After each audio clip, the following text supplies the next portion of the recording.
Selamun Aleyküm ve Rahmetullah.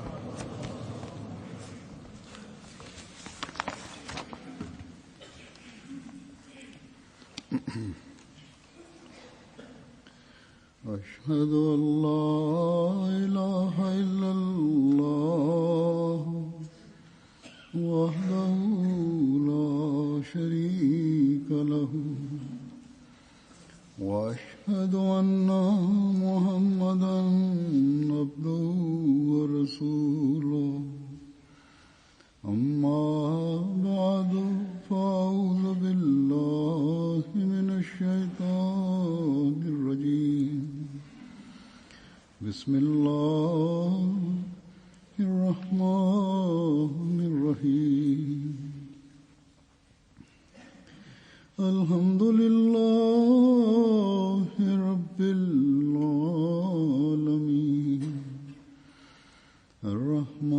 الرحمن الرحيم مالك يوم الدين إياك نعبد وإياك نستعين اهدنا الصراط المستقيم صراط الذين أنعمت عليهم غير المغضوب عليهم ولا الضالين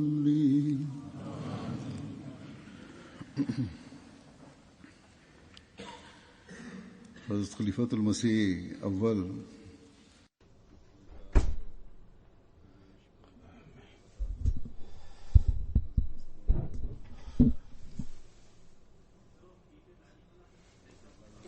Hazreti Halifatul Mesih evvel birinci halife radıyallahu anhu'nun Hazreti Mesih Maud Aleyhisselatü Vesselam ile bir aşk alakası vardı. Sevgi alakası vardı. Kendisi hakkında bir şeyler okumuş olan ya dinlemiş olan her Ahmedi onu bilir. Hazreti Mesih Maud Aleyhisselatü Vesselam İslam'ı yalnız Allah rızası için severek sevmenin bir örneği verilebilirse o da Hz. Mevlana Hakim Nuruddin radıyallahu anh'un örneğidir. İtaati kabul edeceğini, itaat edeceğini kabul ettikten sonra onun en güzel örneklerini göstererek ona bağlı kalmanın bir örneği verilebilirse o da Hz. Mevlana Nuruddin radıyallahu anh'un örneğidir. Bütün dünyadaki ilişkilerinden ayrı biat hakkını vererek eğer birisi Hz. Mesih Maud Aleyhisselatü Vesselam ile alaka kurduysa onun en güzel örneği dahi birinci halife radıyallahu anhu hazretleridir. Hizmetçiler durumunun en güzel örneğini dahi o ileri sürmüştür. Hz. Mevlana Nuruddin radıyallahu anhu.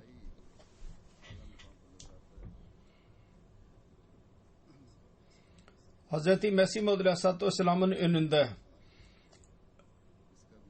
kibarlık konusunda en yüce mertebede eğer bulunan birisi varsa o da Ahmediye cemaatinin tarihinde onun en güzel örneği dahi Hz. Mevlana Nuruddin birinci halife radıyallahu anhu hazretleridir. En güzel örneğini ileri sürmüştür. Sonra zamanın imamı Hz. Mesih Maud Aleyhisselatü Vesselam ahir zaman Mehdisinden bir lakab aldı. Met etti kendisini ki başka birisine o nasip olmadı. Hz. Mesih Maud Aleyhisselatü Vesselam Hz. Mevlana Nuruddin radıyallahu anh hakkında dedi ki çi खुशबूदे अगर हर एक से उम्मत नूर दी बूदे ne güzel olurdu eğer herkes ümmetin her üyesi Nuruddin olsaydı. Bu en güzel övgüdür. Hz. Mesih Maud Aleyhisselatü Vesselam kendisine inananların en güzel örnekleri Mevlana Nuruddin'in örneğini en güzel örnek olarak ileri sürmüştür. Eğer herkes Nuruddin olursa bir inkılap yaratılabilir. Hz. Müslim Mevud radıyallahu anhu Hz. Hakim Mevlana Nuruddin birinci halife radıyallahu anh bazı olaylarından bahsetmiştir. Bu olayları okuyunca bir efendi ve hizmetçi, mürşid ve onun müridi arasındaki en güzel alakaları gözlerimizin önüne seriliyor. Kibarlık ve ihlas ve vefanın en güzel örneklerini görmemiz mümkün. Hz. Mevlana Nuruddin radıyallahu anh'ın özverinin en yüce örnekleri ve itaatın örneklerinden bahsederek bir yerde Hz. Mesih aleyhissalatü Hz. Müslim Maud radıyallahu anh beyan etti. Dedi ki bir defa kendisi Kadiyan'a geldiği zaman Hz. Mesih Maud aleyhissalatü vesselam buyurdu ki senin hakkında ilham oldu. Eğer kendi vatanına geri dönersen orada senin onurun zedelenecek. Bunun üzerine vatana geri gitmeyi unuttu.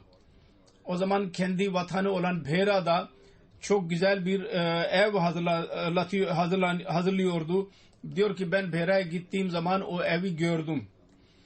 Orada çok güzel bir oda yapıyordu ki orada ders vermek için ve tıp için dahi onu kuruyordu. O devirde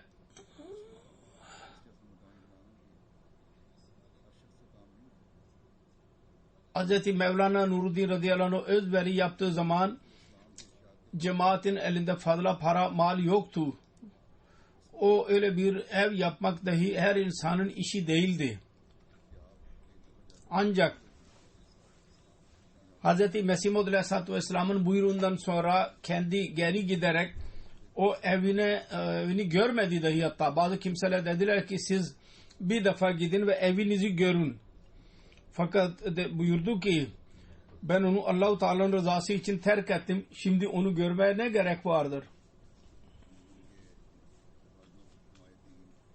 Sonra Hz. Müslim Mevud radıyallahu anh başka bir olaydan bahsediyor. Encümenin bazı ileri gelenleri kendilerini tam aklı kul olduklarını zannediyorlardı ve maddiyatçılık rengi onlara üstün çıkmıştı. Birçok konular encümene sunulduğu zaman genellikle Hz. Halifetul Mesih evvel radıyallahu anh ve Hz. Müslim Mevud'un düşüncesi bir olurdu. Ve bazı diğer ileri gelen üyelerin düşüncesi başka olurdu. Böyle bir durumda bir soru soruldu. Talimul İslam okulu konusunda muamele orada sunuldu. Hz. Müslim Mevud radıyallahu anh onu kapatacağının aleyhindeydi. Hz. Mevlana Nuruddin dahi diyordu ki bunu kapatmayalım. Bu olayı orada çok büyük tartışma vardı. Sonunda Hz. Mesih Maud aleyhissalatü vesselam'a sunuldu bu mesele. Onun zikrini yaparken Hz. Müslim Mevud radıyallahu anh diyor ki Hz. Mesih Maud aleyhisselam'ın hayatında bazı kimseler çaba sarf ettiler. Bu okulu kapatarak yalnız Arapça okutan bir medrese orada baki kalsın. Çünkü cemaat iki okulun sorumluluğunu taşıyamaz. Bunun üzerinde o kadar o üyelerin arasında fikir birliği vardı. Ben zannettiğim kadarıyla belki 1,5 insan okulu devam ettirelim diyordu. Birisi Hz. Mevlana Nuruddin radıyallahu anh ve Hz. Müslim diyor ki yarı ben idim. Çünkü o zaman ben çocuktum. Fakat ben zannederim ki o zaman okul hakkında bir coşkum vardı. Bir divaneler gibi. Ve Hz. Mevlana Nuruddin radıyallahu anh edepten dolayı Hz. Mesih Maud aleyhissalatü vesselam'ın önüne söz söyleyemezdi. Onun için kendisi beni bir vasıta tutmuştu. Bana söylerdi ve ben gidip Mesih Maud Aleyhisselatü Vesselam'a iletirdim onun sözünü. Sonunda Yüce Allah bize başarı verdi ve bazı hızlı davranan kimseler bizim kafir olduğumuzu neredeyse ileri süreceklerdi. Eğer okulu kapatmazsak siz küfür ediyorsunuz diyorlardı ve bunlar maddiyatçı insanlardır diyorlardı. Mevlana Nuruddin ve ben ikimize böyle diyorlardı. Bunlar maddiyatçı insanlardır. Çünkü İngiliz tahsilini destekliyorlar. Fakat yine de Mesih Maud Aleyhisselatü Vesselam bizim hakkımızda kararını verdi. Bundan okul olayından okulun onu devam ettirilmesi yahut ettirilmemesi konusunda ki sözler vardır fakat Mevlana Nuruddin radıyallahu anh'un Hz. Mesih Maud Aleyhisselatü Vesselam'ın önünde söz söylemenin terbiyesini dahi görmemiz mümkün. Belki zannediyorsunuz ki bu muameleyi ileri sürerken ve coşkulu bir şekilde olmasın ki Mesih Maud Aleyhisselatü Vesselam'ın terbiyesine aykırı olsun. Hazreti Mevlana Nuruddin 1. Halife radıyallahu anh'un firasetinden, imanından bahsederek Hazreti Müslim Maud radıyallahu anh bir yerde diyor ki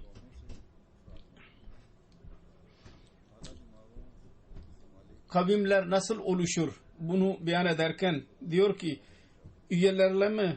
üyelerle kavimler oluşur ve kavimlerden en zengin en zeki insanlar milletlere çok fayda verirler ve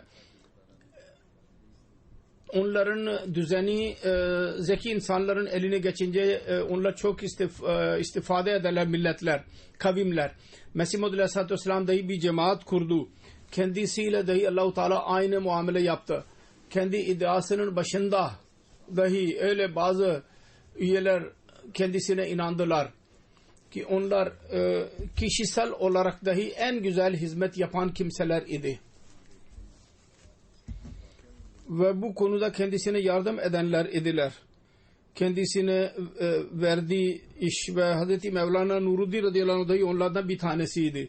Hz. Müslim diyor ki biz görüyoruz gerçekten o insanlar en iyi yardımcı oldular. Hz. Mesih Maud Aleyhisselatü Vesselam'ın peygamberlik iddiasından önce dahi Mevlana Nuruddin radıyallahu anh'ın dikkati kendisine doğru çekildi. Mesih Maud Aleyhisselatü Vesselam'a çekildi. Ve kendisi Hz. Mesih Maud Aleyhisselatü Vesselam'ın eserlerini okumaya başladı. Hz. Mesih Maud Aleyhisselatü Vesselam Mesihlik iddiasında bulunduğu zaman peygamberlik konusunda bazı konular ilk kitaplarında, ilk eserlerinde Feth-i İslam ve Tezih-i Meram'da beyan etti. Adamın birisi Hz. Mesih Maud Aleyhisselatü Vesselam hakkında kötü zanda bulunuyordu. O kitapların bazı evraklarını gördü. Cemmu'ya gitti ve oraya giderek dedi ki ben bugün Mevlana Nuruddin radıyallahu anh hazretlerini Mirza Bey'den uzaklaştıracağım. O zaman Mevlana Nuruddin radıyallahu anh Hz. Mesih Maud Aleyhisselatü Vesselam'ın biyetine girmiş idi. Mesihlik iddiası Hz. Mesih Maud Aleyhisselatü Vesselam Feth-i İslam ve Tezih-i Meram'ın yayılmasından sonra ileri sürdü. O da biyetten hemen 2 sene sonra oldu. Ve orada icra-i nübüvvet yani nübüvvet cari midir diye o meselenin temelini attı. O zat nübüvvetin cari olduğu konusunda okudu. Dedi ki şimdi Mevlana Nuruddin radıyallahu anh Mirza Bey'i mutlaka terk edecek. Çünkü Mevlevi Bey Resulullah sallallahu aleyhi ve sellem'i çok aşırı derecede seviyor. Bunu duyarsa ki Mirza Bey demiştir ki Resulullah sallallahu aleyhi ve sellem'den sonra dahi peygamber gelebilir. Bunu duyunca Mirza Bey'in muridi kalmayacak. Hemen kendisiyle birlikte bir parti aldı birkaç insan ve onlarla birlikte Hz. Mevlana Nuruddin'in huzuruna gitti. Kendisine gittikleri zaman O adam Hazreti Mevlana Nuruddin'e dedi ki ben size bir şey sormak istiyorum. Dedi ki buyurun, ne sormak istiyorsun? O dedi ki eğer adamın birisi derse ben bu zaman için nebi olarak gönderildim ve Resulullah sallallahu aleyhi ve sellem'den sonra Muhammed'in ümmetinde nebüvvet caridir, nebilik. Siz onun hakkında ne düşünürsünüz? O zannetti ki ben bir Moğla'nın yanına gidiyorum. Fakat o bilmiyordu ki ben bir Moğla'nın yanına değil, öyle bir zatın yanına gidiyorum ki Allah-u Teala kendisinden cemaatin görevini kendisine vermek istiyor. Hz. Mevlana Nuruddin dedi ki bu sorunun cevabı iddia edenin durumuna bağlıdır. Acaba bu böyle bir iddia yapmaya hakkı var mı yok mu? Eğer iddiacı doğru olmazsa biz ona yalancı diyeceğiz. Eğer iddia eden doğru bir kimse ise ben zannedeceğim ki ben hata yapıyorum. Gerçekten peygamber gelebilir. Hz. Mevlana Nuruddin radıyallahu anh diyordu ki o adam benim bu cevabımı duyunca arkadaşlarına dedi ki haydi gidelim. Bu tamamen bozulmuştur, yozlaşmıştır. Şimdi bununla konuşmanın faydası yok. Kendisi diyordu ki ben ona dedim ki sen bana söyle söz neydi, mesele neydi? O dedi ki mesele şudur. Sizin Mirza Bey böyle bir iddiada bulunmuştur. Allah-u Teala'nın ilhamı bana iniyor ve bir peygambere benziyorum. Hz. Mevlana Nuruddin radıyallahu anh bu sözü dinleyince dedi ki şüphesiz Mirza Bey her ne yazdıysa o doğrudur ve ben ona inanıyorum. Bir olay direkt olarak Hz. Mevlana Nuruddin ile alakası yok fakat bir bakımda alakası dahi vardır. Kız kardeşinin olayıdır. Hz. Mevlana Nuruddin radıyallahu anh ona yol gösterdiydi bir soru cevap meselesinde. Onun kız kardeşi Ahmediye cemaatine girdi ve bir pirin muridi idi daha önce. Pir onu saptırmaya çalıştı biyetten sonra. Bugünkü pirlerin durumu dahi aynen böyledir. Onu beyan ederek Müslim diyor ki Hz. Mevlana Nuruddin radıyallahu anh'ın bir kız kardeşi bir pirin muridi idi. Kadiyana geldi. Hz. Mesih Maud aleyhissalatü vesselam'ın biyetine girdi. Geri gidince onun piri dedi ki sana ne oldu? Sen Mirza Bey'e beyat ettin. Mevlana Nuruddin sana sihir yapmıştır herhalde. Büyü yapmıştır.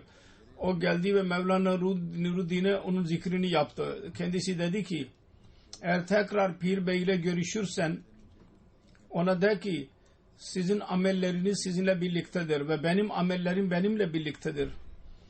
Ben Mirza Bey şu bakımdan inandım. Eğer ona inanmasam kıyamet gününde ben ceza göreceğim. Siz söyleyin. Siz o zaman ne yapacaksınız? Pir Bey'e sor. O geri gidince aynı şeyi söyledi ona Pir Bey'e. O Pir dedi ki bu Nuruddin'in yaramazlığıdır. O sana bunu anlatmıştır ve seni bana göndermiştir. Fakat sen üzülmemelisin. Kıyamet günü gelince ve Sırat Köprüsü'nde herkes birleşirse senin günahlarını ben taşıyacağım. Ve sen hemen cennete gireceksin. O dedi ki Pir Bey biz zaten cennete girdik. Sen ne olacaksın? O dedi ki melekler bana gelirlerse ben onları korkutacağım. Ve diyeceğim ki bizim dedemiz İmam Hüseyin'in şehadeti yeterli değil miydi? Bugün kıyamet gününde bize soru soruyorsunuz. Bunu duyar duymaz melekler utanarak geri kaçacaklar. Ve biz dahi cennete girmiş olacağız. Atlaya cennete gireceğiz. Hz. Mevlana Nuruddin radıyallahu anh'ın itaatinden ve kibarlığından bahsederek Hz. Müslim radıyallahu anh bir yerde diyor ki biz kendimiz Hz. Halife Hazretlerini gördük, birinci halifeyi mecliste çok sakin bir şekilde otururdu. Bir defa mecliste evlilikten bahsediliyordu. Deputy Muhammed Şerif Hz. Mesih Maud Aleyhisselatü Vesselam'ın eshablarından olan birisi anlatıyor. Diyor ki Hz. Mevlana Nuruddin radıyallahu anh oturuyordu ve başını kucağının içine almıştı. Mesih Maud Aleyhisselatü Vesselam dedi ki Mevlana, cemaatin ilerlemesinin bir vasıtası çocukların fazlalığıdır. Onun için diyorum ki eğer cemaatin üyeleri birden daha fazla evlilik yaparlarsa onunla dahi cemaatimiz çoğalabilir. Hz. Mevlana Nuruddin radıyallahu anh başını kaldırdı ve arz etti. Efendim, ben sizin emrinize tabiyim. Fakat bu yaşta kimse bana kızını vermeyecek. Bunun üzerine Mesih Maud Aleyhisselatü Vesselam gülümsedi. Bakın ki bu inkisar, bu kibarlık ve Mesih Maud Aleyhisselatü Vesselam'ın edebi vardı ki böyle bir mertebeye ulaştı. Bugünlerde bazı kimseler evlilik yapmak istiyorlar fakat bu sebepten dolayı eğer caiz bir sebep olursa o zaman evlilik yapılabilir. Fakat bazı kimseler evlerini berbat ederek evlenirler. Onların bu şeylerden kurtulmaları lazım ve bu konuda dahi Mesih Maud Aleyhisselatü Vesselam yasak koymuştur. Şiddetli bir şekilde.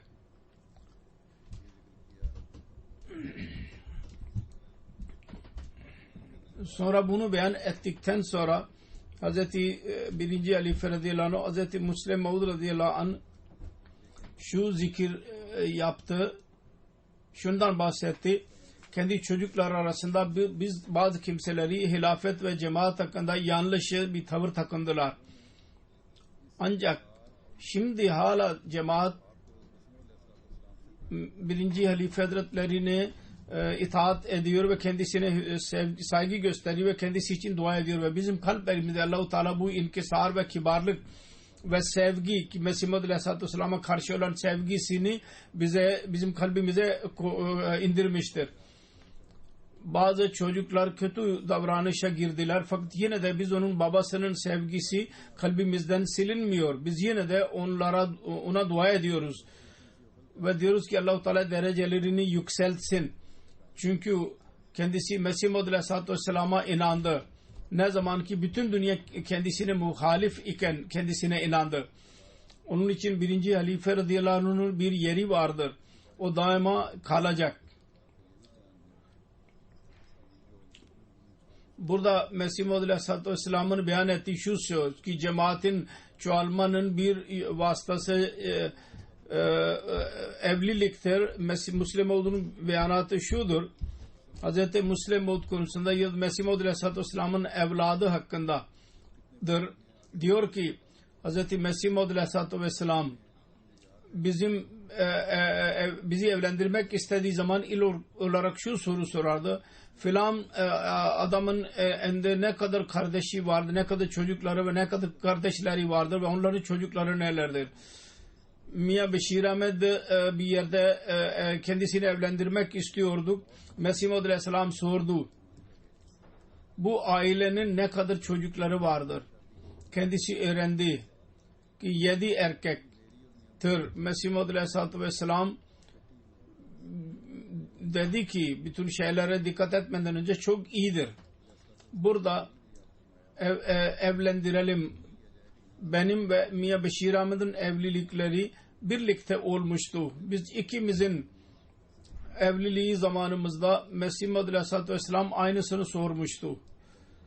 Sorulsun evlendirmek istediğimiz zaman o kızların kız kardeşleri ne kadardır? Orada ne kadar başka sözlere baktıysa orada veluden yani fazla çocuk doğuran olsun bunu mukaddem kıldı, üstün kıldı. Şimdi bana bazı kimseler soruyorlar. Müslim o diyor. Ben ona diyorum ki evlenmek istediğiniz zaman o ailede ne kadar çocuk vardır? Bugünkü dünyada kızların planlaması, erkeklerin, çocukların planlaması ön planda tutuluyor. Fakat öyle ülkeler ki ona fazla baskı yapıldı. Orada şimdi bu his uyanmıştır. Ki bu doğru değil. İnsan kudret yasasıyla savaşmaya çalışırsa meseleler ortaya çıkar. Uzun bir zamana kadar Çin bir yasak getirmişti vatandaşlarına.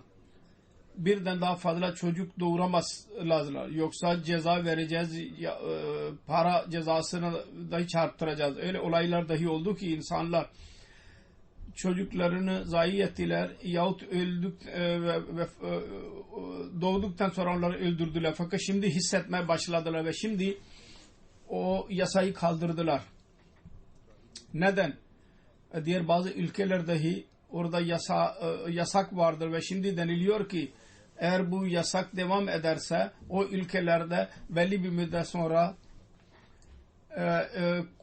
erkek kuvveti yok olacak ve orada iş yapacak insan bulunmayacak. Gelecek nesilde o kadar mesafe olacak ki o mesafeyi yabancılar vasıtasıyla doldurmaya mecbur olacaklardır. Şimdi bunlar planlarını değiştiriyorlar ve netice bu olur.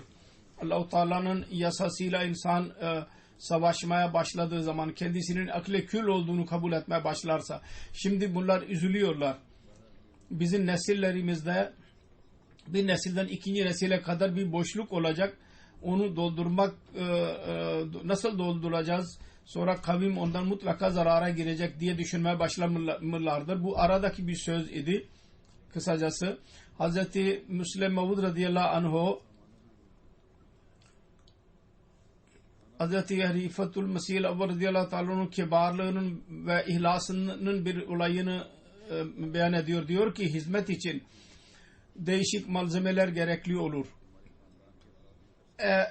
Ev hazırlatma gerekliydi. Mesih Muhammed Aleyhisselatü Vesselam'ın başlangıç günlerinde bakkaldan malzeme satın almak, onun dahi bizim evimizin üyeleri yapamazlardı genellikle. Genellikle şöyle olurdu ki cemaat üyeleri birlikte bu işi yaparlardı.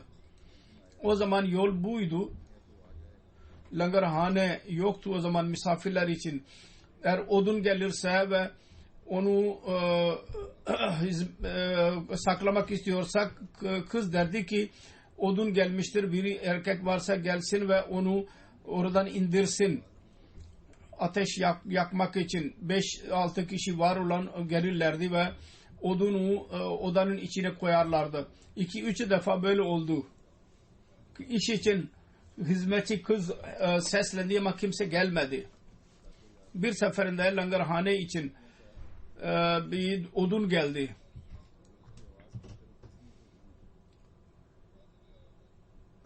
Yağmur vardı, bulut vardı. Hizmetçi seslendi ki birisi bulunsun ki bu odunu odanın içine getirsin. Fakat hiç kimse dikkat etmedi. Hazreti Müslim diyor ki ben baktım. Hazreti Mevlana Nuruddin radıyallahu anh Aksa Camii'nde Kur'an dersini vererek geri gidiyordu. O zaman halife değildi. Fakat din bilgisi, takva ve tıp bakımından cemaat belki belli bir yeri vardı cemaat içinde ve insanlar üzerinde büyük etkisi vardı. Dersi kapattıktan sonra evine geri gidiyordu. Kız seslendi ve dedi ki adamın birisi varsa gelsin, yağmur yağmak üzeredir. Ve bu odunu çıkarıp odanın içine getirsin ama kimse dikkat etmedi. Kendisi gördü. Bir hizmetçi kızın sesine kimse kulak vermemiştir. Dedi ki biz o zaman erkek olalım bugün diyerek odunu kaldırdı ve odanın içine koymaya başladı. Şimdi öğrenci hocasını bu hizmet yaparken görürse aynı işi o da yapacak. Diğer insanlar da kendisiyle birleştiler ve iş yapmaya başladılar ve odunu odanın içine getirdiler. Hz. Müslim diyor ki ben 2-3 seferinde böyle yaptığını gördüm. Her ne zaman bunu yaparsa diğerler dahi kendisiyle birlikte birleşerek aynı işi yapmaya başlarlardı. Sonra Hazreti 1. Halife radıyallahu anh'un Hazreti Mesih Maud aleyhissalatu vesselam ile bir aşkı vardı. Onun örneğini ileri sürerek diyor ki Hazreti Halifetül Mesih Evvel radıyallahu anh'un alışkanlığı vardı. Çok mutlu olduğu zaman Mesih Maud aleyhissalatü vesselam'ı sevgiyle zikrettiği zaman yalnız Mirza derdi. Ve derdi ki bizim Mirza'mızın hakkında şöyle bir söz var.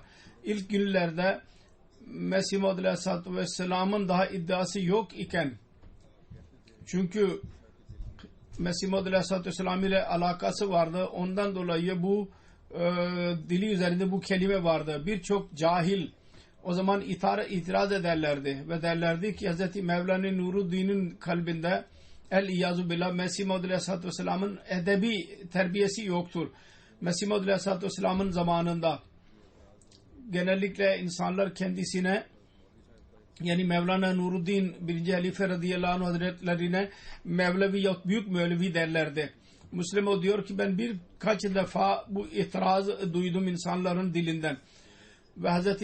Mevlana Nuruddin onun cevabını verirken dahi ben dinledim. Bir seferinde bu camide, Aksa Camii'de hutbe veriyordu. Hz. Halife 1. Halife radıyallahu anh burada ders veriyordu. Dedi ki bazı kimseler bana itiraz ediyorlar ve diyorlar ki ben Mesih Maud aleyhissalatü vesselam'ın terbiyesini göz önünde bulundurmuyorum. Halbuki ben sevginin şiddetinden dolayı bu kelime diyorum. Müslim o diyor ki zahiri kelimelere bakmamamız lazım. Aksine o kelimelerin içindeki gerçek, gizli olan gerçeğe bakmamız lazım. Sonra her iki taraftaki sevgi ve ihlasın başka bir örneği. Hazreti 1. Halife'nin kalbinde ne kadar ihlas varsa hiç kimseden gizli değil.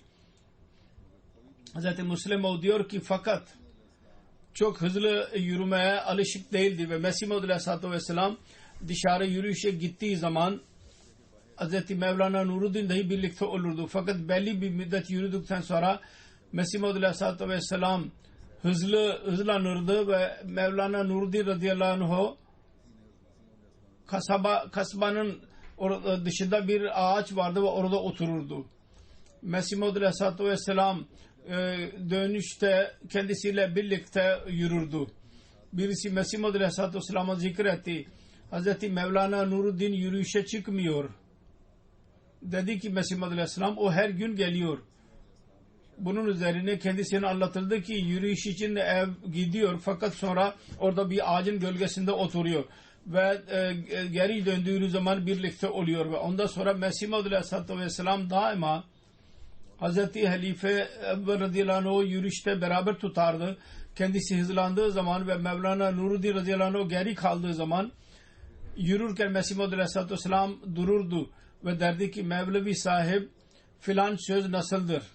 Mevlevi Bey hızlı yürüyerek kendisinin yanına gelirdi ve kendisiyle birlikte yürürdü. Sonra Mesih Maud aleyhissalatü vesselam belli bir müddet sonra tekrar hızlı yürümeye başlardı ve ilerlerdi ve belli bir müddet sonra yine orada dururdu. Ve derdi ki Mevlevi sahip filan söz şöyle şöyledir. Değişik konuşmalar olurdu. Sonra Mevlevi Bey hızlı bir şekilde kendisinin yanına gelirdi ve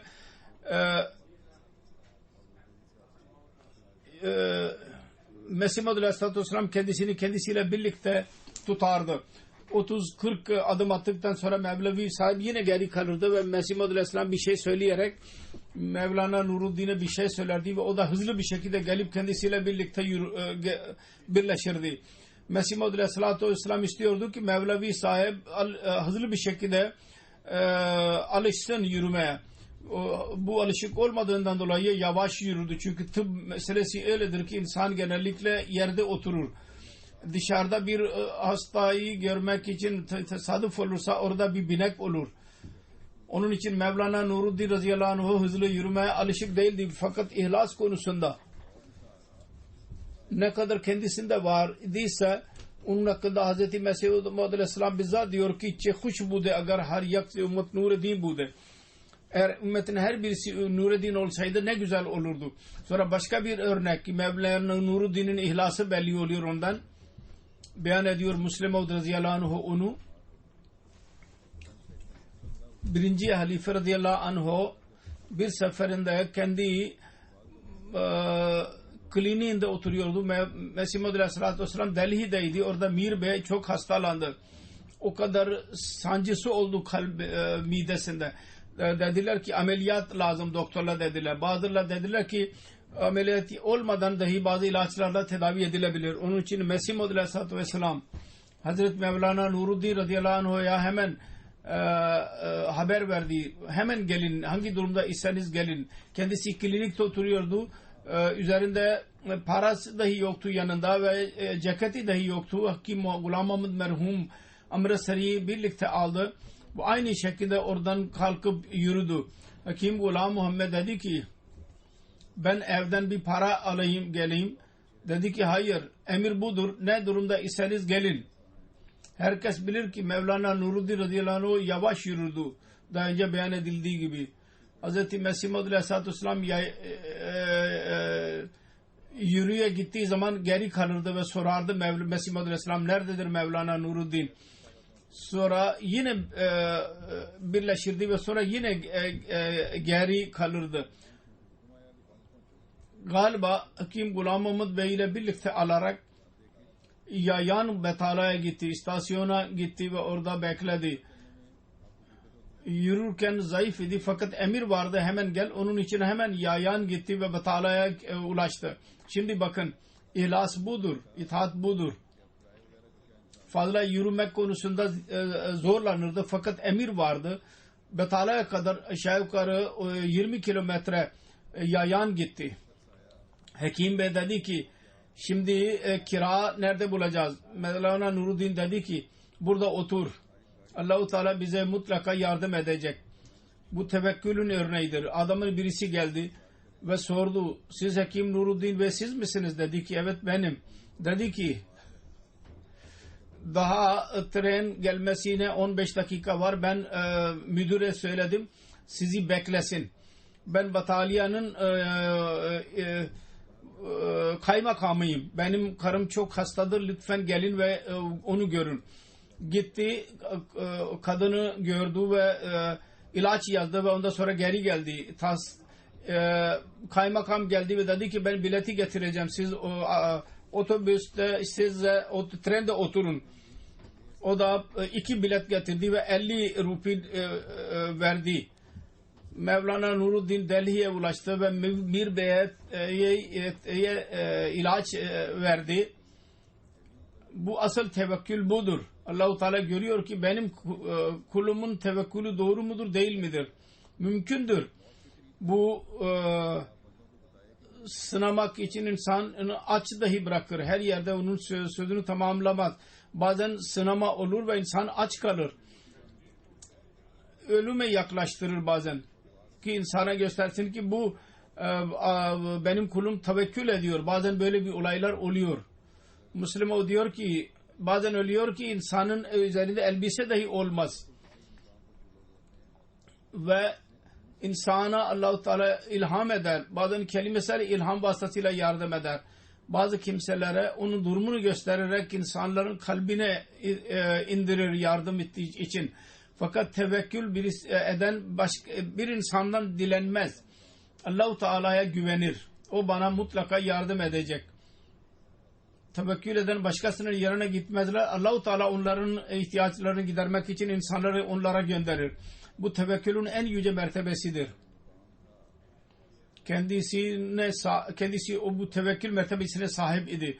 Bir yerde Hz. Müslim Mevud radıyallahu anh şunu beyan ederek 1. Ali radıyallahu anh'ın bir yeri vardı. Çok yüce bir mertebesi vardı. Çok veliullah idi. Fakat orada mübalağa olmamalı. Öyle uzatmayalım ki öyle bir yere götürmeyelim ki orada mübalağa görülsün. Diyor ki onların evlatı arasından bazı kimseler mübalağa etmeye başladılar. Ve bazı gayrimübayiler dahi mübalağa ediyorlar. Fakat gayrimübayiler kendi sevgisinden dolayı yapmadılar. Onların kendi gayelerine ulaşmak oluyor. Kendi hedefine. Fakat Müslim Mevud radıyallahu anh diyor ki doğruluğu göstermekten dahi insan geri kalmamalı. Hz. Mesih Maud Aleyhisselatü Vesselam'ın doğruluğu dahi göstermiştir ve kendi makamını dahi yükseltmiştir. Hz. Müslim Maud diyor ki şüphesiz Muhammed Resulullah sallallahu aleyhi ve sellem Ebu Bakir'e methetmiştir radıyallahu anhu. Nasıl ki Mesih Maud Aleyhisselatü Vesselam Hz. Mevlana Nuruddin radıyallahu anh hazretlerini çok methetmiştir. Fakat Kur'an-ı Kerim bu gayle indirilmedi ki Hz. Ebu Bakir'in onuru ileri sürülsün ve Mesih Maud Aleyhisselatü Vesselam'ın ilhamlarında bir zikir yoktur ki biz seni şu gayle gönderdik ki sen Nuruddin'i methet. Evet, gerçek olanı izhar etti. Mesela dedi ki çe huşbude agar her yak ümmet Nuruddin bude. Eğer ümmetin her birisi Nuruddin olsaydı ne güzel olurdu. Bu bir doğruluk idi ve doğruluk söylemek lazım. Her kim özveride bulunduysa Mevlana Nuruddin özveride bulunmuştur. Onun özverini methetmemek kötüdür. Müslim o diyor ki ben bir defa bir hasta geldi ve zikretti. Mevlevi sahibinden ben ilaç almıştım. Çok fayda oldu. Hz. Mesih Maud Aleyhisselatü Vesselam o gün hastaydı. Fakat bunu duyduğu zaman hemen kalktı ve Hz. Emma Can'a dedi ki Allah-u Teala Mevlevi Bey'i buraya getirmiştir. Ve şimdi binlerce insan kendisinden istifade ediyor. Eğer Mevlevi Bey buraya gelmeseydi o insanlar nasıl tedavi edilirdi? Mevlevi Bey'in varlığı dahi Allah-u Teala'nın büyük bir lütfudur. Bu şükür buydu. Fakat bunda mübalağa yoktu. Hz. Halife radıyallahu anh'ın kibarlık, son derece kibar olması, onun zikrini dahi bir eshabıyla alakalı olarak Müslim Maud yapmıştır. Diyor ki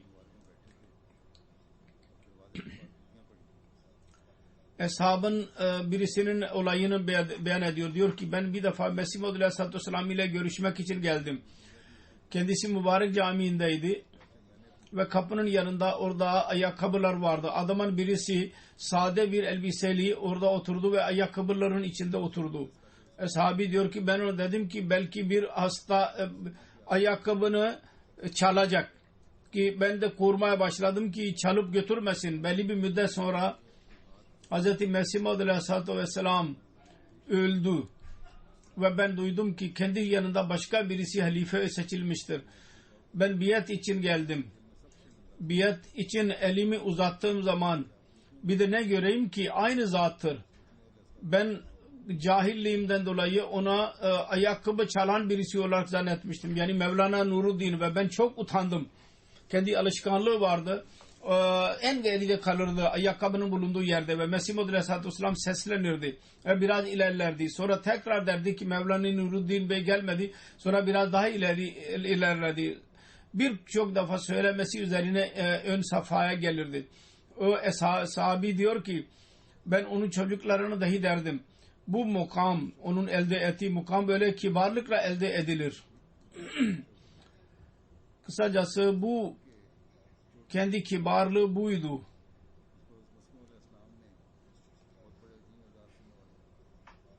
Bilgi ve marifet konusunda son derece olan bir insanın kibarlığı. Hindistan'ın en büyük doktorlarından birisiydi. Mesih Maud Aleyhisselatü Vesselam çok büyük bir onur verdi kendisine. Fakat bütün bunlar kendisini kibarlıkta daha da çoğalttı. Dua ediyoruz. Allah Teala kendi derecelerini yükseltmeye devam etsin ve kendi adı ile fesad yapanlara dahi akıl versin. Ve bize dahi Mesih Maud Aleyhisselatü Vesselam'ın isteğine göre bu örnekten ders almamızı bize nasip eylesin. Bugün Mauritius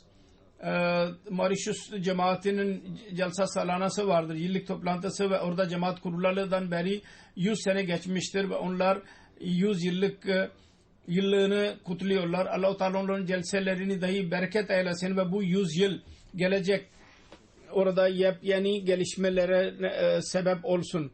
Yepyeni planlar kursunlar. Orada bazı fesatçı insanlarda vardır. Allah Teala o cemaati korusun, onlardan ve onların şerrinden korusun ve her bakımdan bu celseyi ve onların programlarını bereketlendirsin. Amin. Elhamdülillah. Elhamdülillah. Nahmaduhu ve nestainuhu ve nestağfiruhu. Ve nu'minu bihi ve netevekkalu aleyh. ونعوذ بالله من شرور أنفسنا ومن سيئات أعمالنا من يهده الله فلا مضل له ومن يضلل فلا هادي له ونشهد أن لا إله إلا الله ونشهد أن محمدا عبده ورسوله عباد الله رحمكم الله إن الله يأمر بالعدل والإحسان وإيتاء ذي القربى